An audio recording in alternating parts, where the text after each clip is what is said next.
When someone has already been deported and then allegedly commits a crime this violent after re-entering, tearing someone's fingernails out, the question becomes, how did that happen? Was it a border failure, a tracking failure, a policy gap, a resource issue, or maybe all of the above? Those aren't partisan questions. It doesn't matter if you're a Republican or a Democrat. They're structural ones, and they're things that we have to be able to defend. We have to be able to make sure they don't happen. This is why what ICE is doing right now is so important. These are people that should not be here. And if Donald Trump is allowed to do what we elected him to do, people like these bad guys, these worst of the worst, they'll be deported. Now, critics will say that violent crime is committed by citizens and non-citizens alike. That's true to a degree. But here's the tension. Immigration debates often center around labor markets, humanitarian obligations, workforce shortages, asylum backlogs, big picture policy conversations.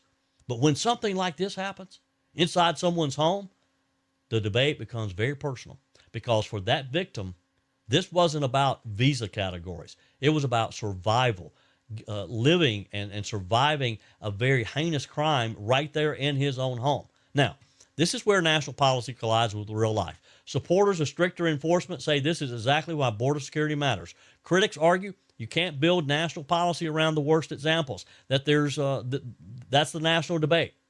But in Greenville, North Carolina, it's no longer theoretical. It's a man in a hospital bed. It's neighbors double checking their locks at night now. It's a community asking what exactly went wrong. And it's a good question.